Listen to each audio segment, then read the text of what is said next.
Welcome, church. I was kind of so into it that I almost forgot to come up here. That just was a deeply moving and powerful time of exalting God, right? And it's our worship. And what's amazing is being able to worship God throughout, all the aspects and all the seasons of life. And 2020, this year, and I know we talked about it in so many times, and even for myself, I'm like, I just want to move on. But to worship God in all these aspects of life is what faith is, right? And it's being able to say that, no matter what is happening, I believe in Jesus, and I am going to trust in him and follow him. And so, church, I want to welcome you guys. It's a little bit different today. We have actually asked most of our church to be on our Facebook live stream. So, church, thank you for doing that. Friends that are watching on Facebook live stream that have joined us, we're grateful that you're there. We're excited too. So, if you guys don't know, it's the season of Lent, right? And there's an intentional kind of preparation for the arrival of Jesus, knowing that he's already come, but also knowing that he will come again in the future, right? And so in this in-between space, it's where we experience so much of the brokenness in our world. And so our Lament series is very intentional. Pastor Dave actually introduced or walked our church through Lament a couple of years ago, and since then it just has been a regular rhythm of the life of our church. And so every Lent season, we start with Lament. And lament for us is both a posture and a practice, right? That helps us to attend to our hearts and souls in a way that might open us more and more to the presence of God. And lament reminds us that God is present in both the joys and the sorrows of life, as well as the celebrations, right? And so God is present in all of that. And perhaps one of the most deeply powerful pieces of lament is that it reminds us of our deep need for a Savior and for continual saving, right? It's so easy in this world to brush off sin as simply an inconvenience to just figure out and move on from. But if we sit in the brokenness and we sit in the sin, we recognize that it goes deeper. And there's nothing that you and I can fix simply on our own strength. And we need a Savior. And what's amazing, what the good news is that we have a Savior. We have a Savior that's already been on this earth, that has walked with us. And so our Lament series this year is different in the sense that we are inviting specific pockets of our church to share their experience from this past year. And our hope is that as we listen well and as we're present to one another, that this is our way of caring and repairing with one another. And so before we jump into our panel for today, I want to set us up in a correct posture. And so Dave actually brought this up to our staff a couple of weeks ago, and it's that famous passage. I believe it's famous, but it's that simple passage where it says Jesus wept. And so it's going to be on our screen, so if you guys would read it with me. Now, and this is John 11, verses 30 through 35. Now Jesus had not yet come into the village, but was still in the place where Martha had met him. When the Jews who were with her in the house consoling her saw Mary rise quickly and go out, they followed her, supposing that she was going to the tomb to weep there. Now when Mary came to where Jesus was and saw him, she fell at his feet, saying to him, "Lord, if you had been here, my brother would not have died." When Jesus saw her weeping and the Jews who had come with her also weeping, he was deeply moved in his spirit and greatly troubled. And he said, "Where have you laid him?" They said to him, "Lord, come and see." And Jesus wept. In the English, this is perhaps the shortest verse in our scripture. And yet it can be the most powerful. And it's a beautiful passage of Scripture. Not only was Jesus' humanity on display, that he wept, but it also showed his compassion. Yet, there is something about this passage that stands out even more. And that is the way Jesus modeled presence. Even though Jesus knew the outcome, that he was going to raise Lazarus from the dead, He didn't rationalize with Mary and Martha as they mourned. He didn't brush over their loss and grief and move immediately to the miracle of raising Lazarus from the dead, which was amazing, right?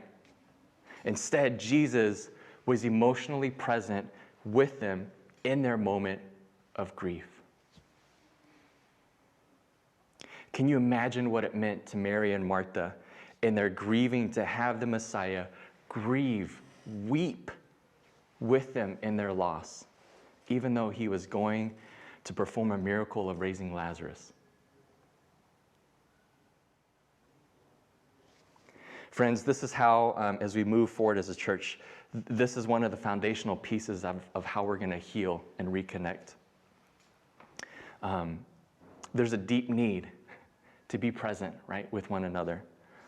And our Lament series is now really, it wasn't intentional, I don't believe, but it is now part of our strategy of how to care and repair with one another, especially as we look to gathering in person again. Which, a quick plug, we have some concrete details that we'll share at the end of service about returning back into in-person worship, so stay tuned for that. But over the next several weeks, there will be panel discussions where different pockets of our church community will be able to share their personal experiences during this time of COVID. Next week, Pastor Dave is going to lead a panel with medical professionals from our church. The week after that, Nain is going to lead a panel with folks under 30 and their experiences during this time of COVID. I'm excited for both, but that's one I'm particularly excited about too, just to hear what they've experienced and their views and their thoughts. And the last panel for the Lament series is going to be led by Vanessa, and this one will absolutely be a powerful experience. And so be engaged, be present throughout all of it. And so our role as a church throughout this whole Lament series will be to listen well and be present to those who share on the panel. And it's going to be a little bit different because we're not in person, right? And so we're not physically engaged with body language and all that. But it will be on each of us to posture ourselves to listen well and be present to those who share. Will it get emotional? Probably. But will it be a sacred space where we see God's presence and grace? Absolutely. And so today we are I got to be honest with you. This is a panel on parenting during COVID during this last year, and for me, when as a staff we were talking about Lament and kind of the structure and the content, and it was brought up, hey, let's do a panel for parents. In that moment of just hearing that, I got emotional. There's that space where I felt like I've carried so much, and now it's like I get to be seen in it, right? And really that's the power of what Lament and this whole series is really about, that we would see each other, that we listen to each other well. And so I'm excited because today we have Winston and Meg, and we did kind of a trial run on Friday night, and it felt like a session, and it was so good to hear each other and listen well and share, right? And so I want to invite up Meg and Winston into our panel. And so as we look at this time during COVID and personally, I've already shared a number of times of how difficult it's been this last year for me, right? As a parent, I have a 5-year-old that's soon going to turn 6 in a couple of weeks. I have twin girls. I have 3 girls, but I have twin girls who are 2.5 years old. All 3 of my kids are super active. They're curious. We had, for my youngest daughter, Ellie, we've been having issues with her trying to sleep. And so we got this child-proof lock, right, that she figured out how to bust open. And so I used masking tape because I realized that was a strategy of how to reinforce that lock. Last night, this girl at, 3, 4 something a.m., screaming her head off, tampering with the door, pulled off masking tape. Like I taped it on the inside and I taped it on the outside, and yet she still figured out how to take off that masking tape and broke open the childproof door, right? And so there I am, like, oh my gosh, I can't even get sleep. And so this has been kind of my experience this last year. As family, for families, having a good support system is so important. Having a good family rhythm is so important. And this last year of COVID and all that's happened in 2020 has greatly disrupted both the family support system and a lot of our family rhythms. And so, I know for Meg, this has been kind of a key piece to her experience in this last year of COVID. And so I want to ask Meg, and before she shares too, I'm going to ask both of our panelists to just give a brief snippet of their family, introduce their family. And so as we listen in, we're aware of, okay, this is the dynamic for each of our families and our panelists. And so, and the other thing too is I really want this to be a conversation. And so I'm hoping that there'll be some back and forth between each of us as we share. But Meg, where did you experience loss this last year, whether it was your family support system or family rhythms, or even both? And where did that leave you and Tom as a family? Hi, everyone. If you aren't familiar with our family dynamic, Tom and I are foster parents, and we have been for 2 years now. And so we have a foster son who is 4, almost 5. And just in respect for his story and his family, I won't be using his name as I'm sharing. But yeah, so let me share a little bit about the question. For us, in terms of support system, there was just so much disruption. So we don't really have local family support that's very hands-on. And that's fine because we've always had good community support, but I feel like that reality was really magnified in this time that people really relied on their actual, family members. And we just didn't feel like our community and our close friends were accessible in the same way, especially at the beginning of the shutdown and shelter in place. So that kind of meant like, we just felt suddenly like, this is it. It's you and me, babe. We got to figure this out. Like there's nowhere else to go. And even things like we have a close friend who would give us a weekly date night. And that was good for everybody. We lost that, the relationship connection and the space that we needed as parents. And the other thing that had happened that was just a huge disappointment and loss, as foster parents, we had spent quite a few months advocating to try to get some support services that were really needed. And so we had worked on that for a while, and then they kind of started coming into place in about November, December, but then it was holidays, so they didn't really get going. So they just basically started right before everything had shut down. So at the point of shelter in place, pretty much that was lost, along with preschool and childcare was lost. And so I feel like as a parent, it was frustrating because we had worked to get them. But beyond that, I suddenly felt like, okay, it's now my sole responsibility to be 4 different specialists. I need to be the preschool teacher and all these different therapists. And if I don't figure out how to become all these things, it's going to be my fault when my foster son isn't able to receive what he would have received from those places. And so the load of that was just like a constant mental tailspin of trying to figure it out and it not really working because I'm not a specialist in all these areas. So those were big. And then just our general like rhythms and kind of the ways that we access managing stress, right? Like, which I know for everyone was dramatically shifted. So we had some added stressors too. Like many people experienced, my husband's work situation changed.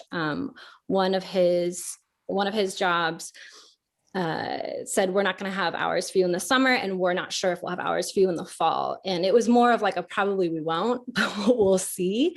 And so God did provide him ending up being able to have those hours restored after that fall semester had started.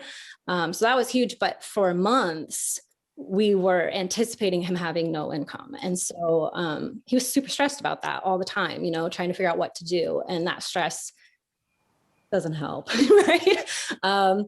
And then in addition to that, he had just finished getting licensed as a therapist. A lot of you knew about that. And so previously he was working as a, as a group as an associate, but that group decided and announced right at COVID that they weren't going to continue and we're going to shut down in the summer. So he could have decided to try to launch his own practice independently, but it didn't seem like the right time to do that. So he ended up just kind of fading out all his clients. And so 2 of his sources of income were just gone. And that just added all kinds of stress. The other thing that became really apparent is we live in a small space, and that's fine. It works for us, mostly because I'm super social and want to be outside all the time. And that wasn't a big deal. But when Tom started having to work at home, he was literally working all day in our bedroom. And then I was trying to keep a very active, energetic 4-year-old quiet and entertained in like one space, one room. And so, yeah, that was frustrating, mostly for me, because I didn't have access to to getting out and seeing people and doing all the things that would keep me managing that stress. It just felt like, right? So I was pretty irritable and depressed. I'd kind of shift between the two. And the last, probably I would say the most isolating or kind of heaviest dramatic shift for us and for our family was in regards to visits for our foster sons. So if you're not familiar, kids who are in care are given court-ordered in-person visitations with their family members, immediate family members, to maintain contact, which is so important. So in our situation, we had 8 hours of ordered visits. And I'm not going to use names, but I will just say these are granted to immediate family members, right, with very significant roles. So in our case, one family member was really intentional about keeping that.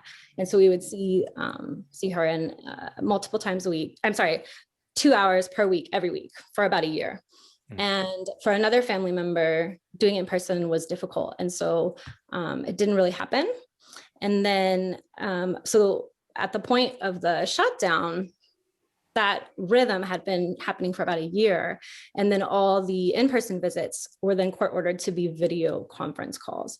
And so what ended up happening in our situation was the contact, the connection that had been built in person weekly, that family member didn't feel like it was feasible to continue and decided to just like wait out COVID with the unknowns. So it just ended. And then the other family member who hadn't been present for a year was able to do in the video calls. And so suddenly we had 6 hours of video calls in our home to figure out how to do. And so like for me, practically as a parent, like that was just overwhelming and disorienting. Yeah. And I had all of my own emotions, secondary emotions of seeing how that was affecting our foster son. And they were conflicted because on one hand, I had been praying for connection with this family member, but on the other hand, not having been in contact for a year and then suddenly being in a lot of contact, it created a ton of valid emotional response for all of us, right? Yeah. And so figuring that out was just a lot and felt probably the most isolating for me. And it sounds like too, Meg, that a lot of these experiences were essentially back to back. And at what point did you get any relief, right, from having to figure all this out and navigate, all these complexities of being virtual and working through COVID? So there's for me a huge encouragement, because I know for you and Tom, for you and your husband, like you guys still serve, even in the midst of the struggle of COVID, the exhaustion, like you guys are still planted and rooted in community and in church.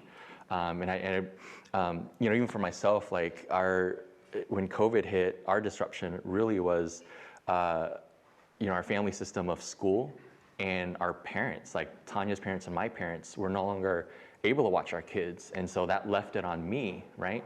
And you know, for myself as a primary caretaker in that period, it just was brutal and exhausting, right? At that same time, though, the church has been amazing, and each of us are deeply rooted in this community, but also in our personal communities, like just some very deep, healthy, good relationships. And I know that Meg, for you guys, like community showed up, right? They helped to fill the gap. And so, in what ways did your community help fill the gap for you guys? Yes, like that's absolutely true.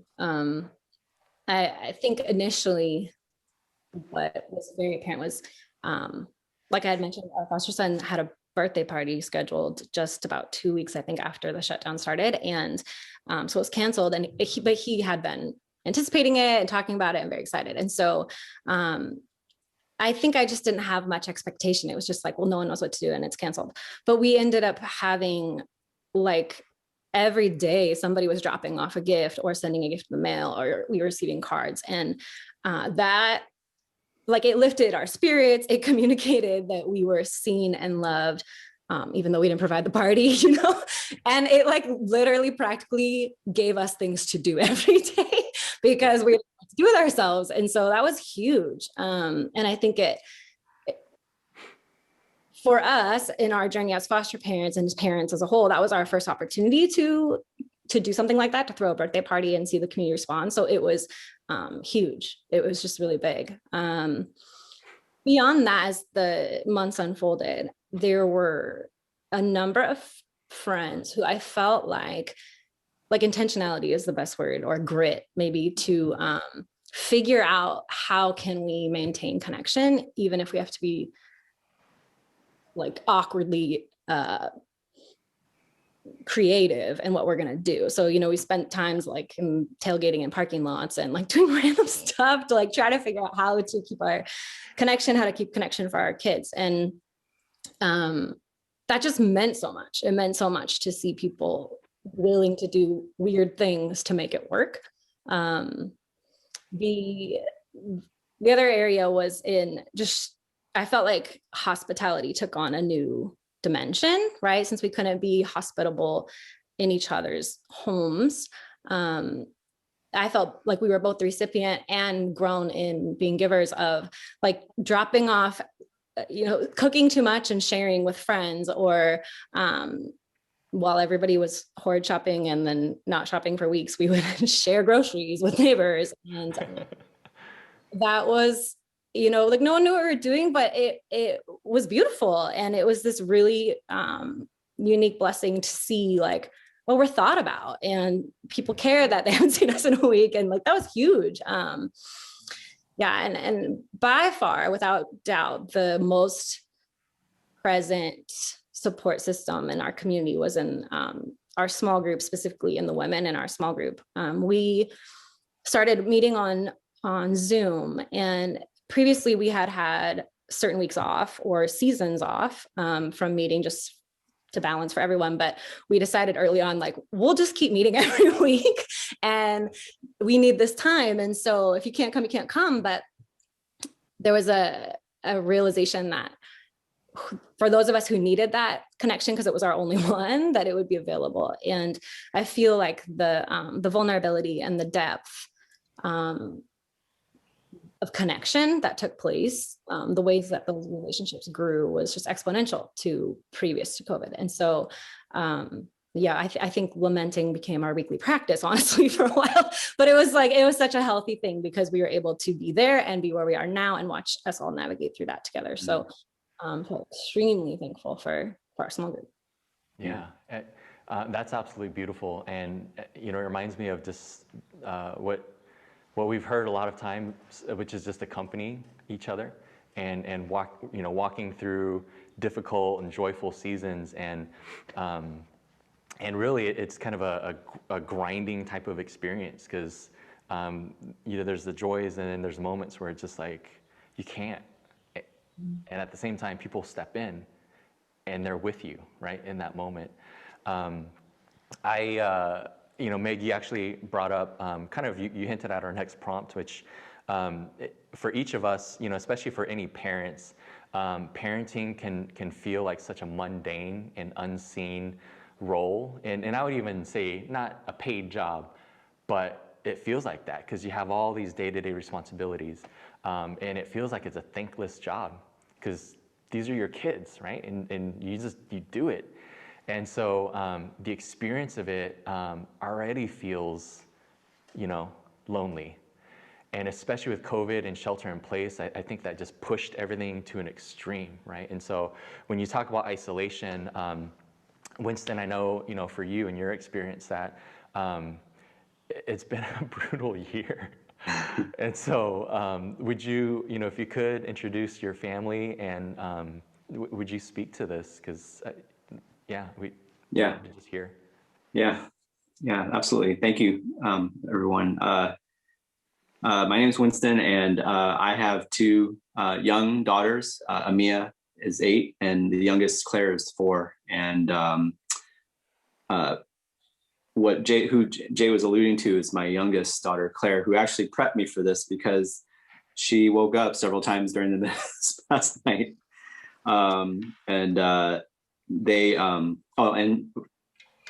My wife, Mary, she's a therapist that works part-time on the weekends. So, when this, about a month actually before the pandemic started, our youngest had a major sleep regression, and we had implemented sleep training throughout ever since she was born.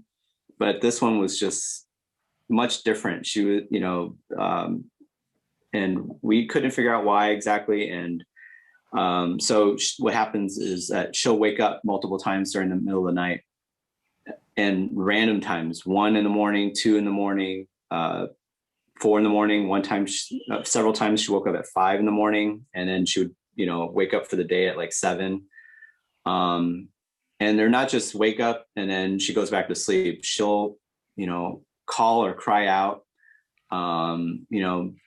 whether it's a nightmare of some sort or whatever the case, or if she had to use the restroom. We were in the midst of potty training, and we didn't know that even with her having a pull-up on that, because we had pushed, the potty training and going to, to the actual bathroom, she just refused to even, pee in the pull-up, basically. So that was another of, among things that just, just made it more difficult. And so Mary and I, my wife and I, we had both, talked through and decided, okay, well, let's try to divide and conquer. My wife, she had experienced insomnia and postpartum earlier on when the girls were both much younger. And so I felt, okay, well, let's divide and conquer, and, I'll handle the nights and you handle mostly the daytime routines and responsibilities. And of course, I would help also during the day. And let's hope that, maybe in a month or so, that this turns around and, we're back to, our routine. And of course, in the midst of that, the pandemic happened. And so days turned to weeks, and then into months, and now about a little bit over a year, that this sleep regression has still persisted. More recently, in the last month, she's had some pockets of what I call clean nights, where she doesn't wake up, and she sleeps through the night, but she'll still wake up early, like around 6:30 or so. But for me, that's sort of had a lasting effect, because when your body is maybe used to just intermittent sleep, even sometimes on a good night, you just wake up, or at least for me. And so, at some point I'll catch up on sleep and rest. But I feel, just this pandemic, whether it was just, anxiety from just having to, shelter in place and not be able to visit family regularly, or, visit, friends, and even, on a more regular basis, like on a weekly basis in person. I think she's, Claire, our daughters are both very social kids. And, I think to an extent they've had to grieve that. And our youngest is, it maybe manifested itself through her sleep and affected her sleep in such a way that, she would wake up just, again, multiple times throughout the night. But, I've had to really just, dig deep to sit in it with her. And, I would sleep on the floor near her. And then I eventually moved to the couch. And it seemed fine for a short time, but she would still wake up and call out. And, and I would have to get up and try to, console her and say, hey, it's okay. Dad is close by, and, go back to sleep. And I feel like after, about a year that the, I think the anxiety and the, whatever it was that, would cause her to wake up has maybe slowly eased. At least I feel like we're over the hump, at least in terms of on the tail end of her finally sleeping through the night. But, and as much as I've, just prayed God, and I pray that, just that she just sleeps through the night, and sometimes she'll just have just like last night, she woke up randomly, and I was trying to figure out if she was sleepwalking, and I'm like, Claire, do you need to go to the restroom? I had this protocol, in terms of, seeing what she might need or whatnot. And she stayed quiet, and then she just went back to sleep. And then, again, she woke up again around 3 or 4, and she had to pee or use the restroom. And, I just gotten used to that rhythm. That's been my rhythm in terms of night, but it is deeply exhausting. And, as much as I want to reach out to friends, there are some of you I wish I could call at like 2 or 3 in the morning. Hey, what are you doing? And,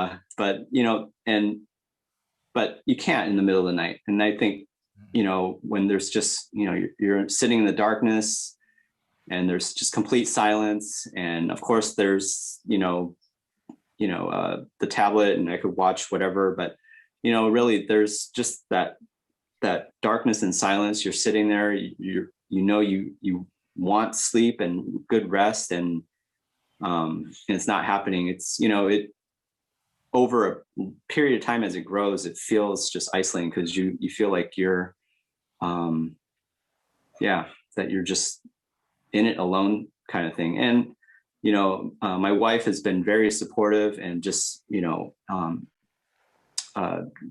the daycare, daytime responsibilities, and then, and saying, hey, if you can help with these things, I'd like your help. And, it's, having to learn how to adjust and meet each other's needs more, and be more about it has been has been something that we've had to figure out. And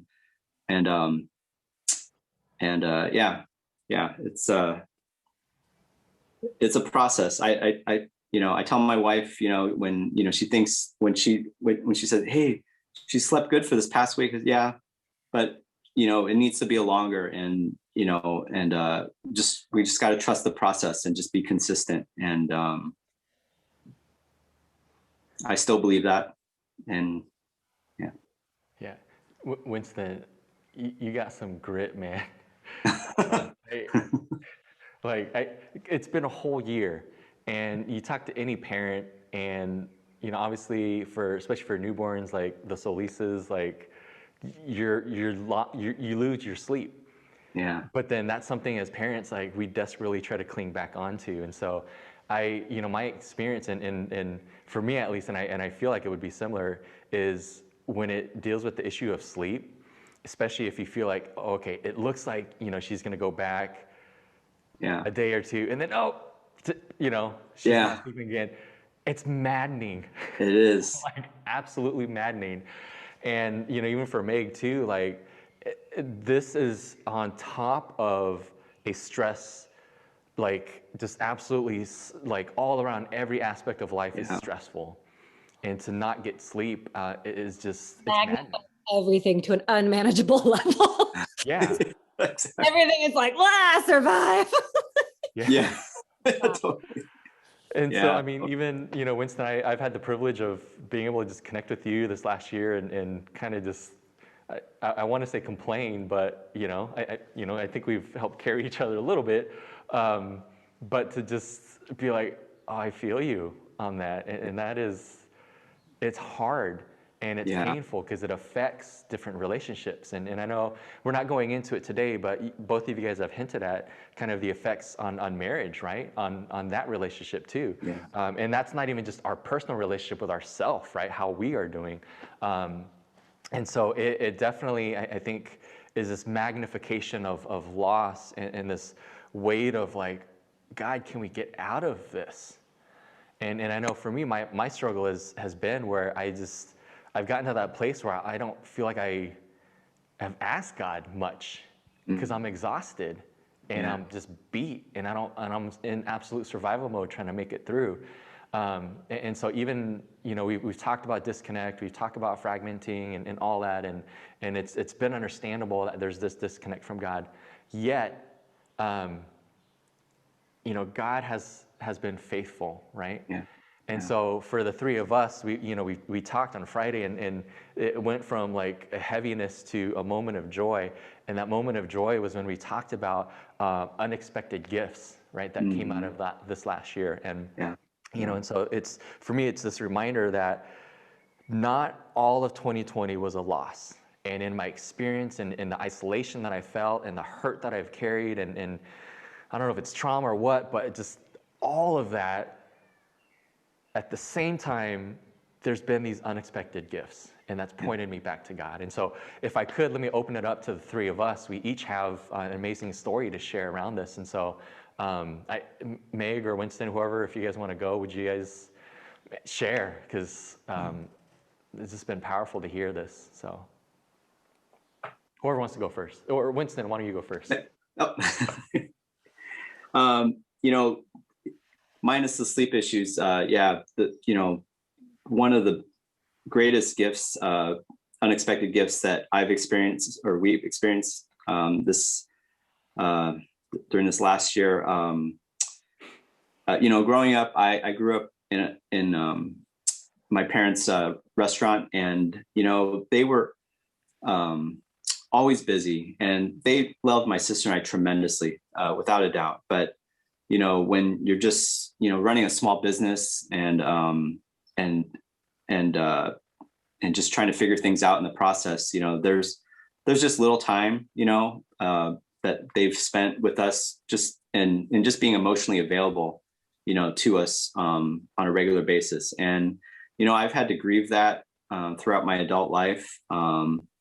And especially, I lost my parents while I was still young. So, there's just all these, really deep emotional things that I've had to lament and grieve over, as a child growing up. And I just, now that I'm a parent and, this pandemic, there's, right, we're, just kind of quarantining and forced to be here with your kids. And, I feel that, I felt redemption in that I've been able to be, both my wife and I have been able to be very present with both our daughters, and I mean, things like just, we have these little dance parties on Spotify, or they'll play beauty salon and I'm the customer and I get made beautiful in every way that you can imagine.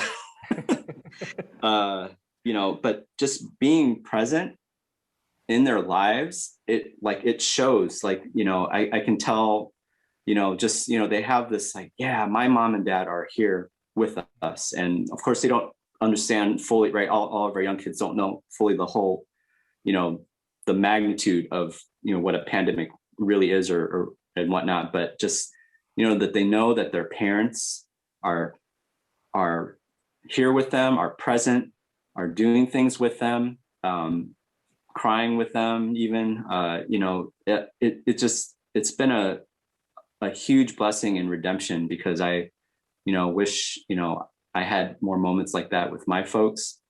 Yeah. And, I can't help but feel joy that I'm able to provide that, you know, for my kids, and be here during this time, because, you know, it's just probably one of the most difficult things that we will all experience in our lifetime is this pandemic. And that's not to say that we don't need us parents and adults. You know, we need the support from one another, but you know, when we are with our kids and you know, there's that reciprocation, so to speak, of like, yeah, Dad, you know, let's, you know, do this, or you know, what do you think about that? You know, my youngest asks like a million questions now. Like, yeah, it's been a unexpected and beautiful gift for me and for our family. Winston, you're an amazing dad. No, You're an amazing father. no.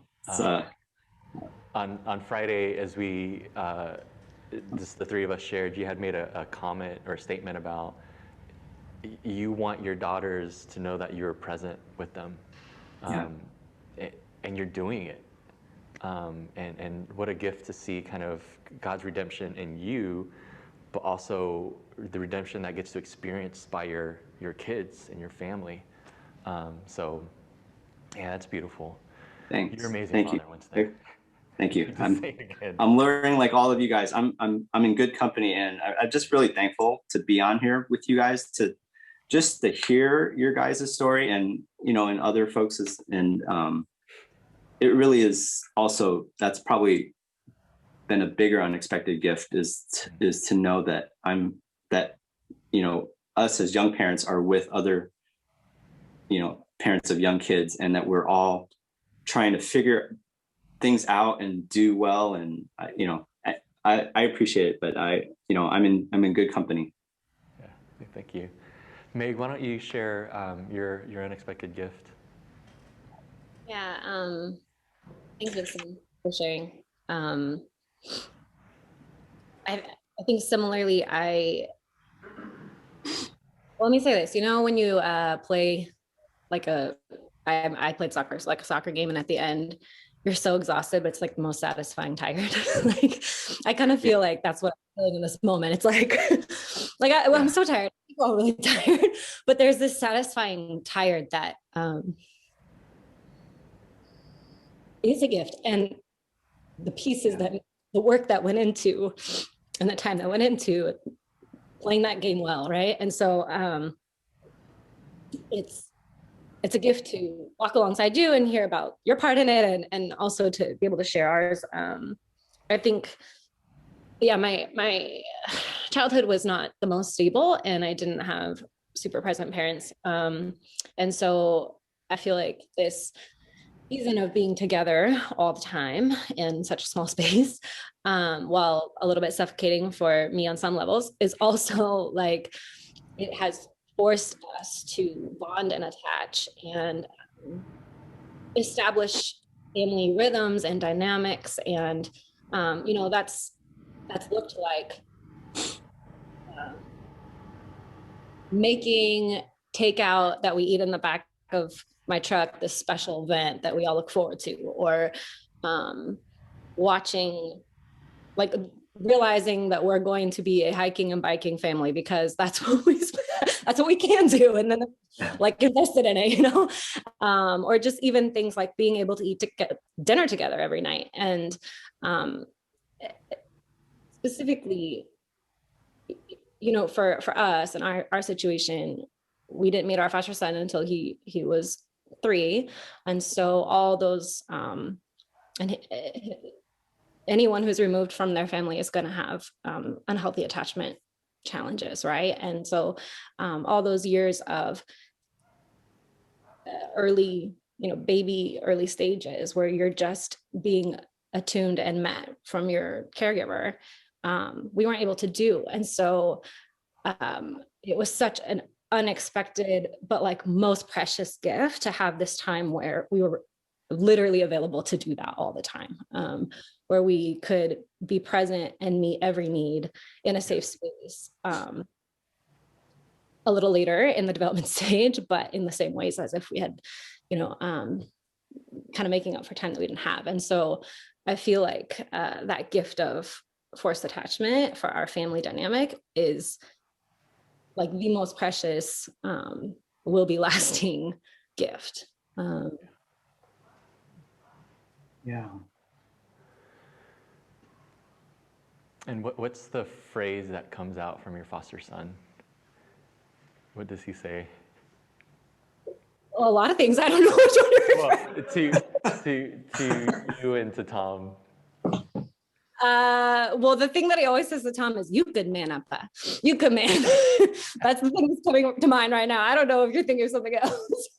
Well, he had written down just Appa and how it's a very clear like relational connection and attachment. And so Yeah, I mean, that's the other piece of personal healing for me in this is it's twofold. One, it's me getting an opportunity to parent differently and to kind of reparent myself as I'm parenting. But two, I mean, the part that's probably the most healing is watching Tom parent. And yeah, just seeing a present dad, a present man in a family dynamic, which I had never seen before and didn't know if it was possible. And so to watch that day in, day out is extremely healing for both of us. Yeah. Amen. Amen.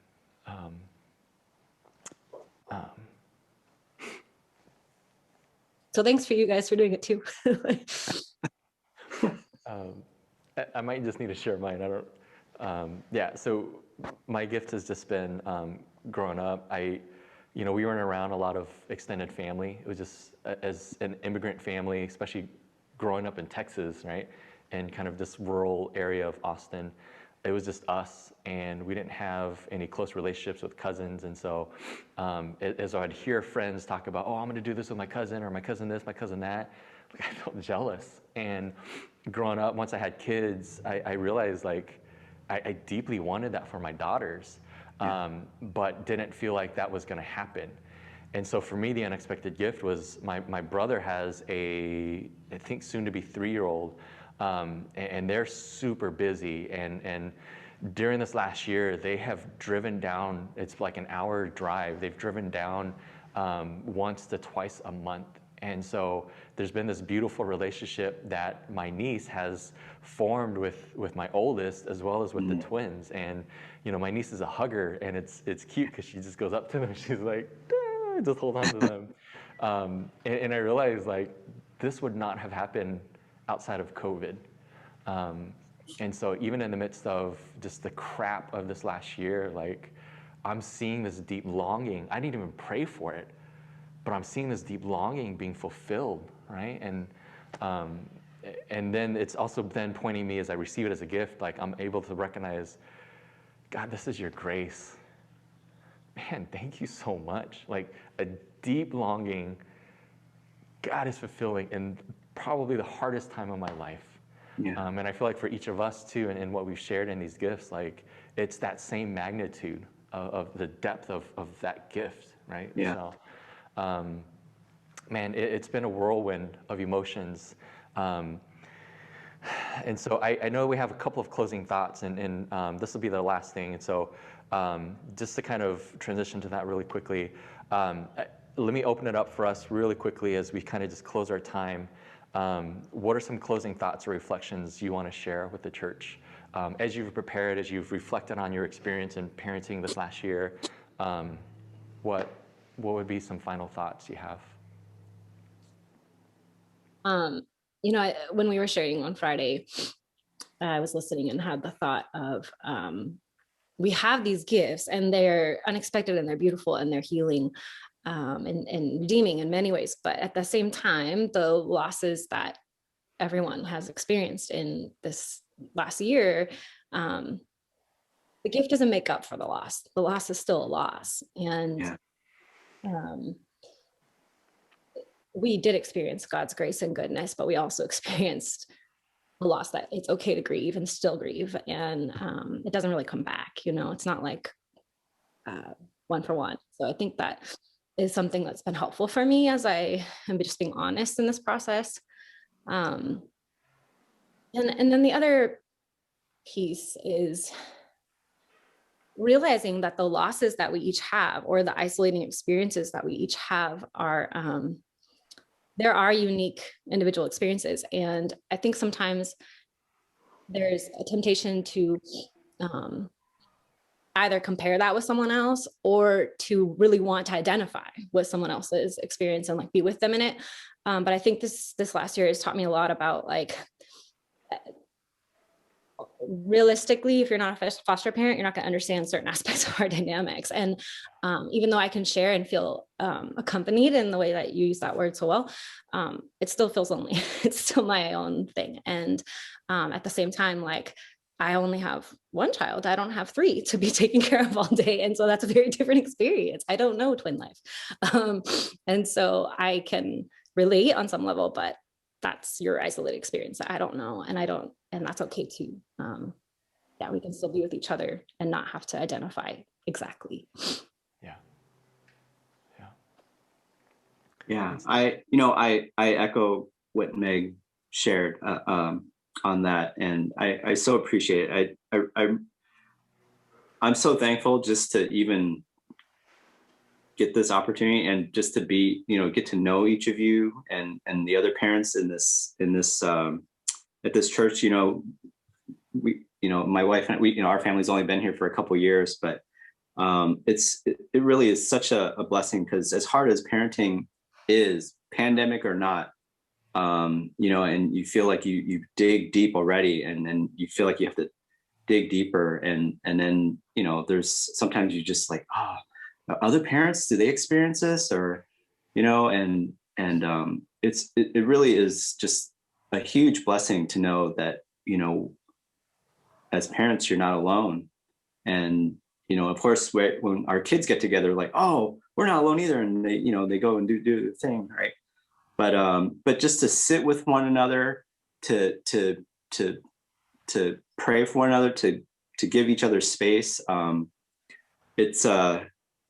It's one of the, I don't know, it's one of the most encouraging things for me, both as a parent and just as a new member and friend, to One Life and to this community. And I feel like also like the one thing I wanted to add is I feel like how we give each other space and supporting one another and parenting our kids. Like our kids are also watching, and they'll grow up realizing, all of our parents and Auntie Meg and Uncle Jay, they are awesome, and they let us do makeup on them and stuff. I don't know, just if they decide to do beauty salon church-wide on the parents, but I think how we respond and how we just continue to do the daily grind, like I think that just truly leaves a positive and lasting impression on our kids, right, in terms of how they grow and develop relationally, and maybe, and also one day grow to be parents as well. So yeah, I'm just really thankful to be on here with you guys. Winston, Meg, I am so privileged to have been able to share this space with you guys, and this for me has been a healing experience to be able to connect with you guys, and I know it wasn't just for this panel, but we've been connecting over this last year, and it's been such a gift to me and to my family. And so, I thank you guys, and thank you for sharing vulnerably and giving a window to our church, and really broader too, to the life and your experiences of this last year. My one final thought as we close is that we're at this point, right? Today's Sunday, tomorrow's Monday, and the grind of what we've experienced just starts over again. Who knows if Claire's going to sleep tonight, right? It's just it. It's like there's no neatly packaged experience that we get to just wrap up. And so really with that, that's how I'm going to end our time, is to know that this is it. And this is kind of the real life experience. And I know that this is just a small pocket too of some of our families. There's others that weren't part of this panel. But my hope and my prayer is that, hey, we see each other and we can walk with one another. And so church, bless you guys. Thank you so much for listening in, for being in that posture of listening and caring, right, to listen and be present with us. And so,